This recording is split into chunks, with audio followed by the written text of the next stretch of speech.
behalf of all the uniformed personnel of PNP, ano po ang gusto niyong mensahe ipaabot sa kanila? Unang-una po sa atin pong pinakatatay,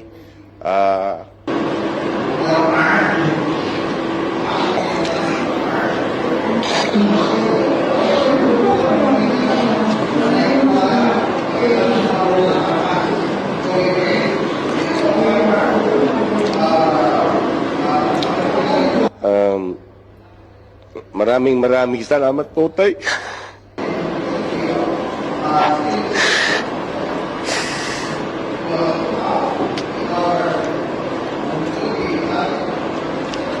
Maraming salamat po sa lahat ng paggabay. Hindi niyo po kami pinabayaan. Lalo na po sa akin. So, lahat po ng kabutihan po ninyo will never be forgotten. Asahan po ninyo ng inyong kapulisan ay mananatiling naririto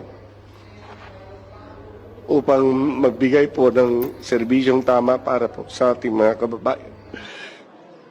On behalf of the 225 strong men in uniform of the Philippine National Police, on behalf of the 225,000 men and officers of the PNP, we would like to render our snappiest salute to the Commander-in-Chief.